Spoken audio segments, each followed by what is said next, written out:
and welcome to Brain Balance Live. I'm Jen. I'm a fellow Brain Balance mom, and each week I come together with Heather Wells, your local guru. You're so lucky to have her in Texas.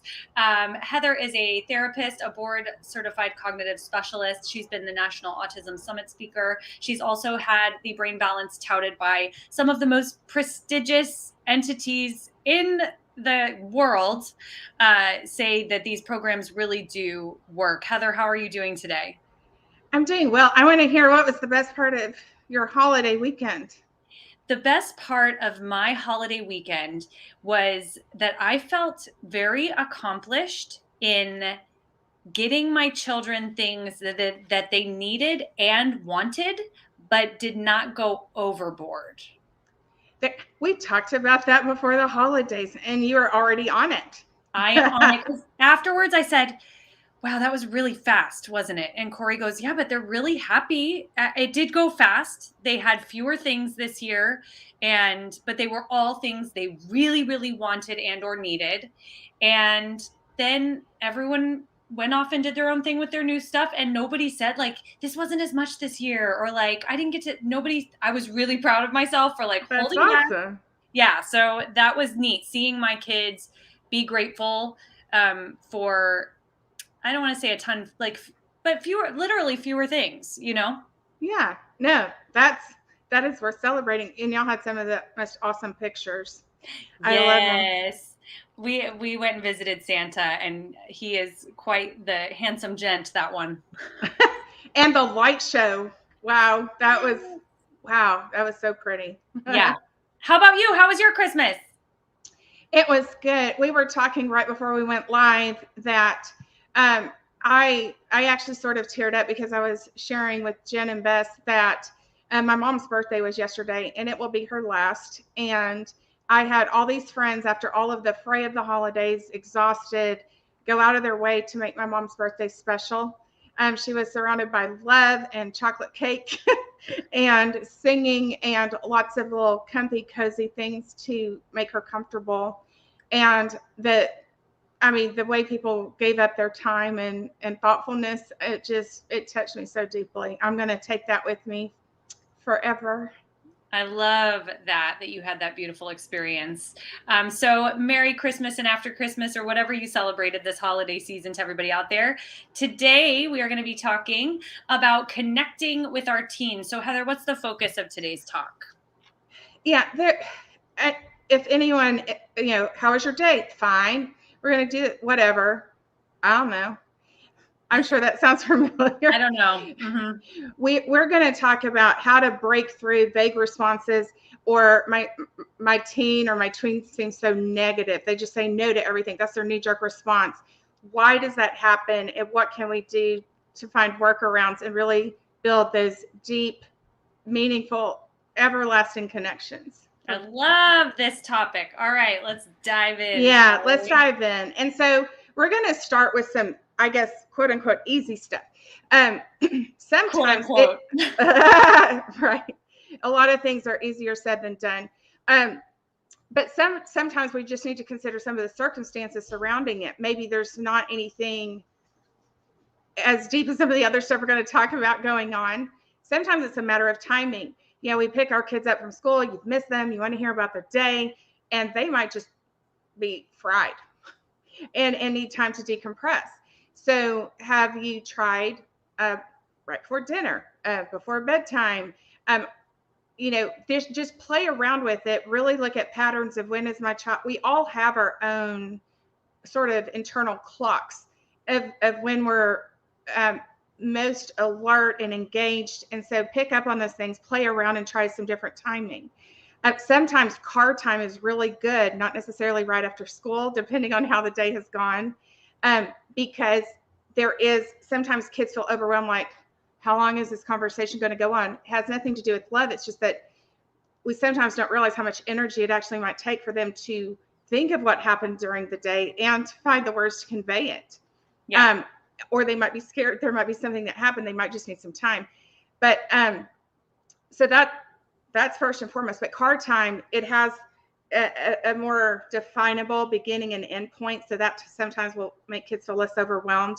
And This is counterintuitive, but sometimes lack of eye contact is good. We know this. But when you're really trying to get engagement and kids aren't used to opening up, sometimes that feels less threatening because mom or dad is keeping their eyes on the road and I don't feel them like looking at me. I don't feel as judged even if they're not being judged. And sometimes the words will flow more freely. Fuel them with protein 30 minutes before the chat. 20 to 30 grams of protein is so good. Starts building neurotransmitters to help them really have the words to say. And so have they had a snack, and hopefully a healthy snack? Pair questions with an activity. This is good for so many reasons. I mean, they're having fun. You get endorphins going. That movement, anything that involves movement, I've heard us talk many times about how beneficial that is for the brain. It can help kids remember what happened during the day. It can help them attend to the conversation. It also feels less threatening because it's not just about what we're talking about. We don't want to say, we're going to have a talk, because that already is going to usually tense puts kids us on the up. defensive. It's much better to go out to the swing, with some popcorn or whatever. Just do something fun with it that already relaxes them. And there's even research in adults about how walking as you have conversations opens up creativity. It improves mood for better conversations. So is it going for a walk? Is it playing catch? Is it grab, I don't know. Y'all know your kids. Think about what they enjoy. Pair it with something they enjoy. And you're also showing interest in things they care about. Ask specific, targeted, but open-ended questions. If we just say, how was your day? Wow, that's overwhelming. I don't even know what you mean by that. I don't know how to narrow down a response that answers how my whole day was. You can ask them, how was your social studies test? Did you see Becky? How did that conversation go? If there's been something that your child was dreading about a certain conversation or encounter. But notice that those questions are not yes/no answers. It's still open-ended because it requires more than a yes/no response, but you're narrowing the focus. And by knowing about your kids' lives, knowing about the curriculum, keeping up with the syllabus if their classes have that, or about their teachers, or what the lunch menu is if they're eating the school lunch. Well, I mean, this all is of those. what I struggle with. I have 3 kids in 3 different schools. I don't even know what I'm the worst at checking like the online platforms to see how they're doing. It's so hard. You're not the worst. I have to get you on that. I think as parents, a lot of times we all feel like we're the worst, and it's just not. Anybody involved in this show today, watching or otherwise, is not the worst. But yeah, it's. In fact, we're the best because we are trying. That's right. And you know what? If you don't know, like, where is that stinking syllabus? You can just ask them, what was the funniest thing that happened today? What was your favorite part of the day? What's something new you learned today? Oh, that's great. What's the funniest? That's great. Yeah. And so just more specifically like that, what did you do at recess? And another tip is that if kids are still having difficulty once you give a narrow but open-ended question, you can share a story from your childhood. When I was growing up, we played kickball at recess a lot. And what do you do at recess? And so just the fact that you sort of shared something about you and you sort of provided a model there can help. Calmly listen with curiosity without jumping into fix-it mode. As we're asking these questions, the way we deliver them matters. You're just very genuinely interested, which you are, but make sure that you're not. Sometimes if we're trying to multitask, it can come across a little more monotone or direct than really what we intended. Stop what we're doing, put away screens. Dinner prep can wait for a minute, and that also can really help. Now, they may share something with you. Let's say they share something about bullying. They were being bullied, or they might even have been bullying someone else. Often kids who are bullied then bully other people. Mm-hmm. But even if it is something that ultimately is going to require your involvement, this doesn't mean being a hands-off parent, but it means in that moment we are listening. We're hearing their perspective. We're showing that we care. We are showing that we love them. I see you. I hear you. Your words matter. And then work on collaborative problem solving. What are some things you've thought of to handle this? How can I help? That kind of thing. What can we let's tackle this together. But that comes after lots of listening. And by scheduling, we need family time, whole families together, whether it's Friday night, game night, whatever your family is into, as well as one-on-one connection. Those create different dynamics.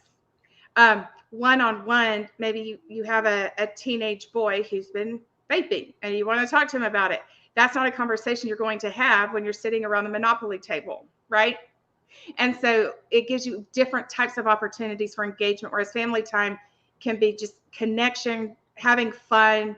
I love conversation starter games. Never have I ever, would you rather, that kind of thing. But we need both. And not only is this just important in general, but by having daily one-on-one time and always having certain questions that are non-threatening, when it's time to talk about the tough stuff, it doesn't feel so out of left field that you are invading my life. We do this all the time. Every day we talk about something about our dates, and you share too. Share something about your day. If you have kids who have difficulty with perspective and everything's great, everything's horrible at the flip of a switch, another really good tip is to have kids rate their day on a scale of 1 to 5 and talk about what those numbers mean. 5 is best day ever, couldn't be any better. And 1 is like, this is a stinker. And then all the things in between. And rate your day starts giving them perspective and ask them what made it a 2? What can we do tomorrow to make it a 3 or a 4? But that alone is kind of getting them out of that all or nothing thinking. And it also gives you a jumping off. It's a springboard, for conversation too. I love that. All right, let's move on. Okay, what about when your child just seems very negative, just no to everything, just shut down? On the previous page, we're looking a lot at, man, vague, can't get it going. Here, it's like, no, I don't want to, that kind of thing. There are lots and lots of reasons why kids say no that does no really mean no. Sometimes I say no because of anxiety. I say no to participating in this event because I have, and keep in mind, kids, there's generalized anxiety where I'm just sort of anxious in a lot of scenarios. There's social anxiety. There might be sensory processing things going on. There can lots of kinds of anxiety. So many times anxiety does not look like nervousness. It can look like anger, frustration, withdrawal. I want to blend into the woodwork.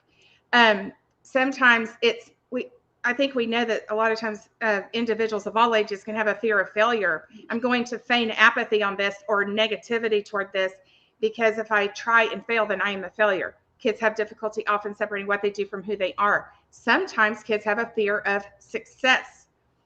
Now, this one is less intuitive, but I already am self-conscious, and it could be because of neurodevelopmental struggles. It could be because of going through puberty. It can be a combination of things.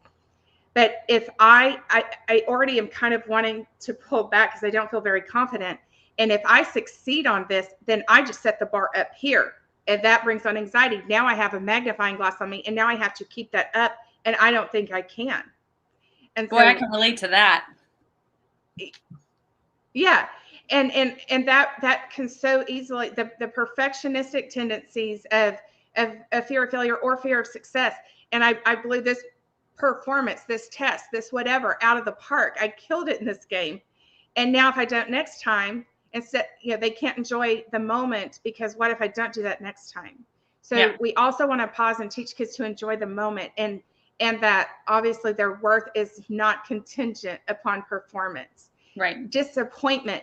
I'm afraid I'm going to be disappointed. What if I try out for this and I'm not selected?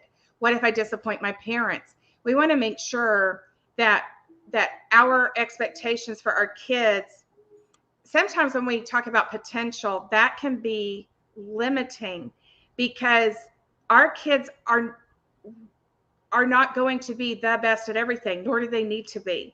Sometimes we need to let things go. We talk about grit and perseverance. Huge fan. It's extremely important. But on a scale of 1 to 10, how important is this particular thing? Am I being too demanding of this? Am I living vicariously through my kids, even if it was sort of subconscious? Am I placing pressure because I haven't really, I've stopped and thought about myself in that scenario and not my child with his autism, ADHD, sensory, dyslexia, etc. Um, Low confidence, vulnerability, rejection sensitivity. I think we sort of talked about low confidence already. Sometimes kids feel vulnerable. If I open up to you, I need help, but then that makes me feel weak. We need to reframe it and help them understand that it is a strength to ask for help. Here's another time when sharing stories would be outstanding. Um, Rejection sensitivity, for anyone who hasn't watched before, real or perceived rejection is debilitating. 98 to 99% of adolescents and adults with ADHD and other neurodevelopmental struggles have a fear of rejection. And it doesn't mean that a person is actually rejecting them. They may misperceive an eye glance as an eye roll. Somebody just signed just to regulate. You're disgusted with me. I'm not good enough. You don't think I'm good enough. And so kids will opt out or they will become a people pleaser. I'm not worthy because of who I am, so I'm just going to be a chameleon and meld into whatever you ask me to do. It can be rage. This is tied to suicidal ideation. We must cultivate self-worth. A lot of times when kids, by the way, if they have issues with body awareness, if you have space invaders or kids who do a lot of tapping or sensory seeking, where it's like a tactile proprioceptive thing, if I'm not in touch with my body, I don't get in touch with my core, and then I also lack internal motivation. So it's very important to have a growth mindset. Just because you're struggling right now, it just means you're not quite there yet. We're all a set of strengths and struggles. That's what makes this beautiful.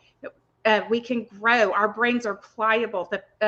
Your fantastic elastic brain, stretch it, shape it. We even have middle school students who like that book. I would say that's really good for probably 3rd grade through 8th grade, and you just suggest how you talk about it.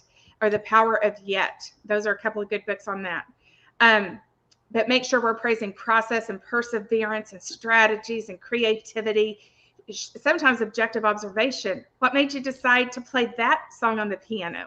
Instead of just talking about their prowess on the piano, we want to acknowledge they've been working hard and they're getting better, but we just want to make sure they don't think that that's why you're approving of them in that moment. Yeah. I don't have the right word. Sometimes kids say no because I know the word no. I learned that one when I was 18 months old. I don't have the words to convey how I'm feeling. Emotional granularity means not just having words like happy, sad, mad, scared, but understanding frustrated, uncertain, glum. When kids are struggling and they can't come up with the word, or they say, I'm so mad right now, and say, you know what? Yeah, maybe you are mad. I felt similar. I had something happen, and you can share a story. And after I thought about it, I realized I wasn't really mad. I was just sort of disappointed. And here's why. Or I was irritated or frustrated. And then kind of talk about those differences. When kids have more emotions vocabulary, and it gives them a cognitive framework to know a vast array of emotions as possible, and they actually start experiencing emotions more in keeping with what really happened. And by the way, if your kids are having trouble with behavior or something at school, have them tell you what happened and have them rank that on a scale of 0 to 5, how big of a deal it was. Jason took the toy I was playing with, and then the reaction was I punched him or something like that, and that might be a 5 reaction. What would have been another way to handle that? So have them rate the thing that happened as well as their response to it. Okay. Let's see. Sometimes kids say no because they need space and time to process. Now, there's several things here. A lot of us need space to process a difficult situation before we're ready to talk about it. And one of my best friends, we know we're going through something. We have these check-ins, and we just have all these signals, and we know when it's time and it's not time to talk about it, and we respect that. But kids need that as well. Just because we're ready to talk doesn't mean they are, and that can really make it feel that their emotions, their feelings don't matter, that it can make them feel disrespected if we don't give them that space. Sometimes if you have kids who are delayed in processing instructions you give them or that the teacher gives them, delayed auditory processing, they get overwhelmed with visual freight, their brain may actually need additional time in addition to just the space because of a processing issue that might also be impacting their learning.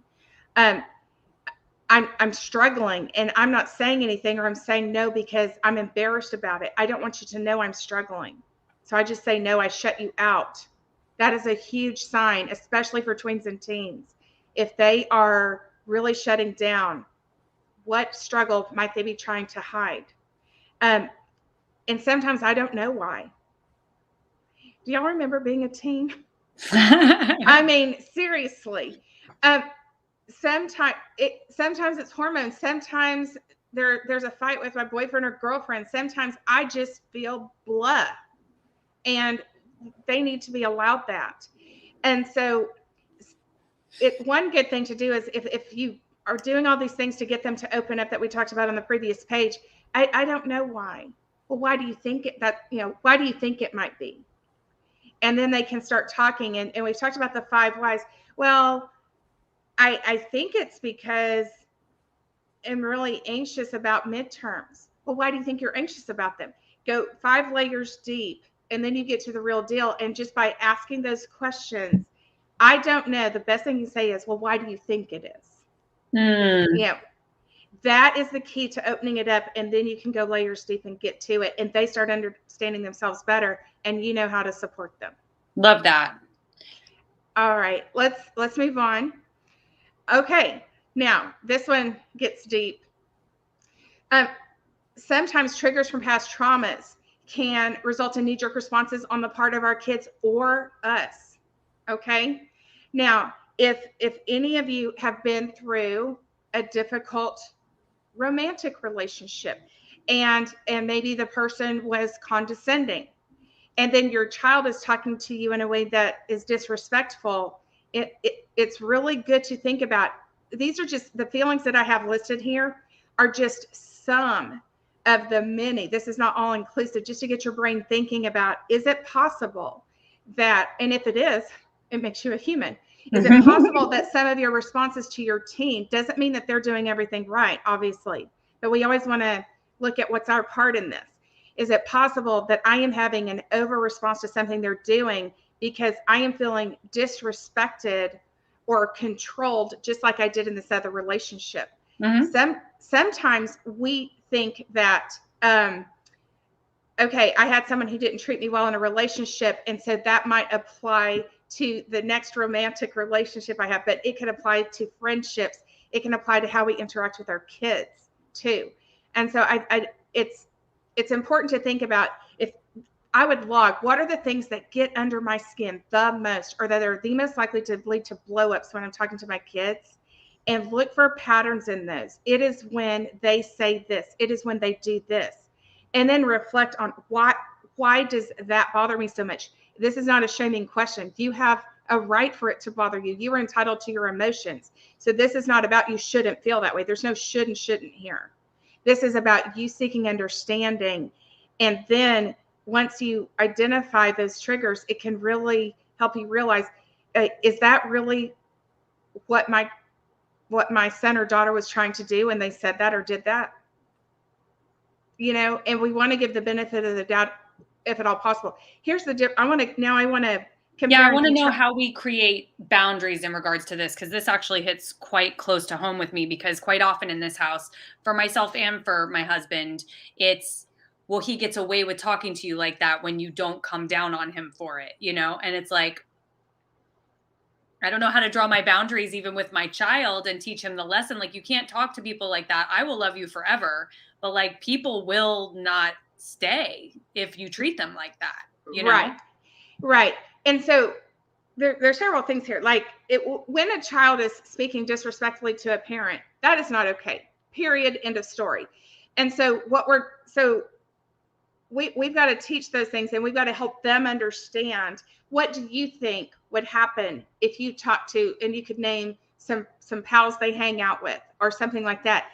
What would you think, what would happen if you talk to so-and-so this way? Just like we want to ask ourselves, how would I respond to my friend if they were kind of short with me? Right.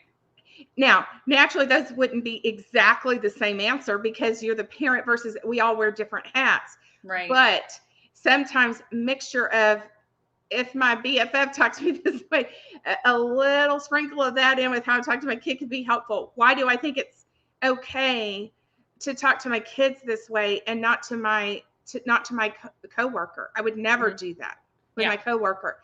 And so things like it, we do have to teach. It's very good. We're talking about tweens and teens, and of course, developmental age always matters more than chronological, and that's important to keep in mind.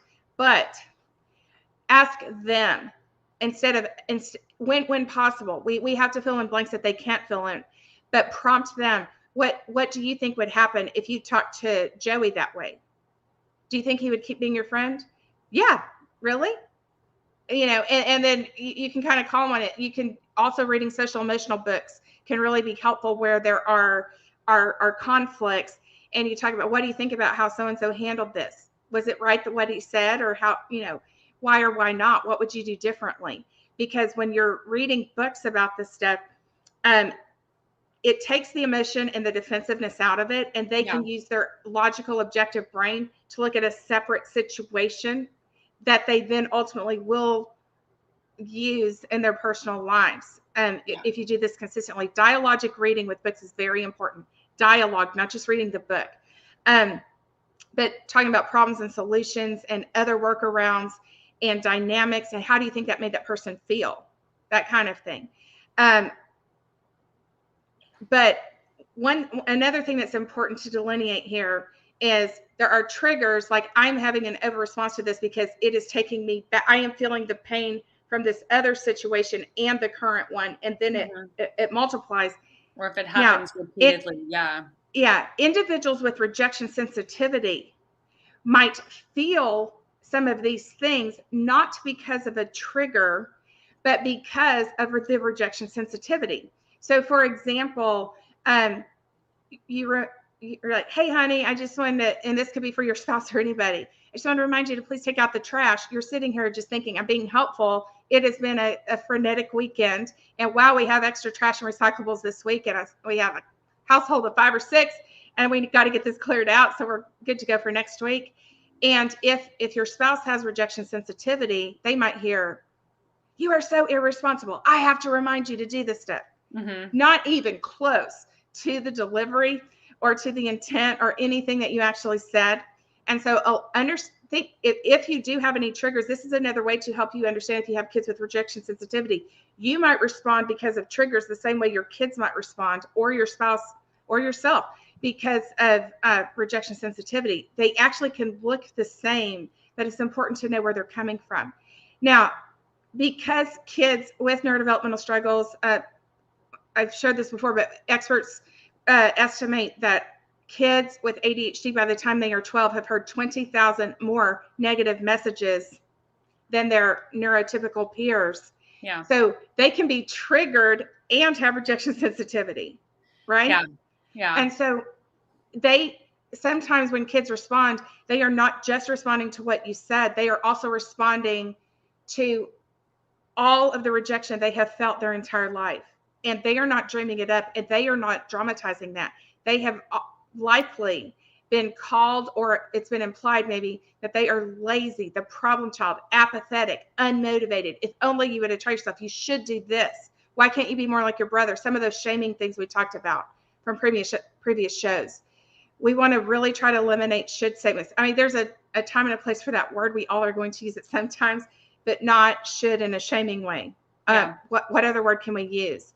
But also, like if you and your spouse see differently on the way things are being handled, it's really good to sit down and say,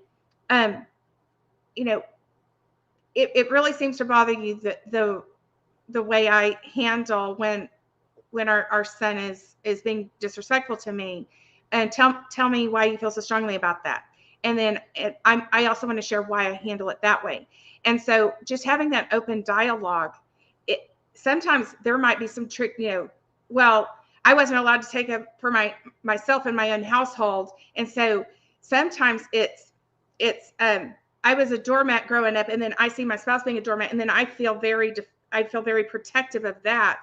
Yeah. And that sometimes a trigger might even be, I was in this situation and now I see someone I love in a similar situation, something like that. But then by talking about we're picking here's why I think it's crucial to pick our battles. And here are what are some other ways we can work on this with, but get on the same page. It's very important. Yeah. Okay, let's move on. Okay, and then these are the things we've been talking about are things to try to get the conversations going to help them be more positive in the first place and productive. What if it's gone badly? I mean, that's never going to happen. Conversation repair. When we do lectures and nagging, most of the time, tweens and teens, they're overwhelmed and they might feel excluded in the sense of my input doesn't matter. All that matters is you do this, you do that. I want that. They feel controlled. Remember, most of the time, kids who are stating their point of view, they don't always do it in the right way. But most of the time, they are not trying to take control away from parents. They feel comfort in knowing who's in charge. They are simply seeking some of their own. We want them to flex their autonomy muscle, their independence muscle, unless you want your kids living with you when they're 30 and 40. But we want that. And that also nurtures hope and intrinsic motivation. The problem is they often do it and they don't do it in the right way. And sometimes very often it's because of neurodevelopment. They don't hear the way they're doing that. They don't realize the way their body language is coming across as aggressive. They have difficulty hitting the brake pedal. Maybe they're impulsive, hitting the brake pedal and making it a reciprocal dialogue. And they have difficulty with cognitive flexibility and appreciating another person's point of view. They may have difficulty with empathy, which is a cognitive skill. They can have the sweetest hearts in the world. They may not realize how their delivery of this made the other person feel. And so we got to take care of the root causes of that. But they must know that their input matters. It is very important to empower them to solve their own problems on the level they're able to, or to at least collaborate on it and not fix things for them. Let them face natural consequences, but be there to support them. So if you're finding that it's more about lecturing, yelling, I put nagging in quotation marks because it's not just about, am I actually nagging? Is it being perceived as nagging? Perception is reality. That holds true of any of our relationships. And so that's really important. And by the way, it's also important not to listen just until we understand what our child is saying or the other person in this conversation, but until they feel understood. And that almost always takes longer. Listen, not until you understand, but until the other person feels understood. Big difference. Oof, that's a hard one. And so even once you have it, it's good to reflect back. It's good to reflect back. What I think I'm hearing you say is XYZ. And then if they say no, well, that's what I was saying. Just listen. There's something about the way you worded it that did not resonate with them, and it needs to resonate with them. So pause and reflect. The pause button is so good. Why am I talking right now? Is it because I feel controlled? Is it because I want them to know who's boss? Is it because I'm right and they're wrong? Why am I talking right now? Why am I not listening? There's a time you probably should be talking. There's a time when maybe listening is better, when asking questions is better. And then what about having a house rule for we all get a take back of the day? And that just sounds non-threatening. It doesn't sound too serious. The reason I say take back of the day, forgiveness goes on and on. Yeah, right. 70 times 7. There's no limit to forgiveness. So it's not about this. But the reason I like take back of the day, and Dr. Sharon Saline is the one who came up with this. And I'm like, she's so smart. But the reason I like this so much is that if we just have take back, kids could very quickly just say whatever they want to and then go take back. No. we need to be trying to control what we're saying and how we're saying it. And so help them understand that, we have a house rule that we all get to take back of the day. The goal is to not need to use it in the first place. But that's another really good way for them to try to, and once they've used it up, they have to be even more careful the rest of the day on how they're interacting if they're really blah, that kind of thing. Yeah. but it's a house rule, so everybody follows it. And then if, let's say, you and your husband or wife snap at each other, and you catch it in front of the kids, you know what? I need to use my take back of the day. I I came home stressed from work, and I just took it out on you. And and it very explicitly out loud, even if your spouse knows why, it's good for them to hear it, but also you're modeling that for the kids. Um, but yeah, take back of the day so that kids understand there is repair is possible. Amazing. I love that. All right. And finally, a willing heart is more powerful than a wagging finger. And this is from Dr. Susan David. That's not an exact quote, but the thought behind that from Harvard. But we need to non-judgmentally reflect on what makes our child tick. We must get our child to stop doing this or to start doing this. They must start turning in their work. I cannot keep being, I can't spend 100% of my time. Did you do this? Turn it in. It's due tomorrow. That kind of thing. Whatever the thing is that you're working on. But convey the needed result in terms that resonate with them. Not, you got to get this turned in or you're going to fail your class. If they cared about that, they would probably be turning in their work. What do they care about? What do they care about? They want to be an XYZ for a living. So connect what they're doing to how it's going to benefit them in that pursuit. They need to start treating their younger brother more kindly. Reflect on how that regulation is a step towards responsibility and them getting, as you demonstrate the responsibility, you demonstrate care for others. I know that you can be given these other responsibilities, these other things that help you get the independence. Patiently accept that change is a process, not an event. We've decided we're going to do this. And so you start using some of these strategies, and everything's not rainbows and butterflies day one. It's not going to be. Change takes time. Be patient with yourself. If you've started recognizing that, you know what, I have triggers, and then I have been over responding. I haven't been taking my settling time and being the safe harbor. You're a human being. That's okay. But have you started getting better at it? And then we got to give that same grace to our loved ones.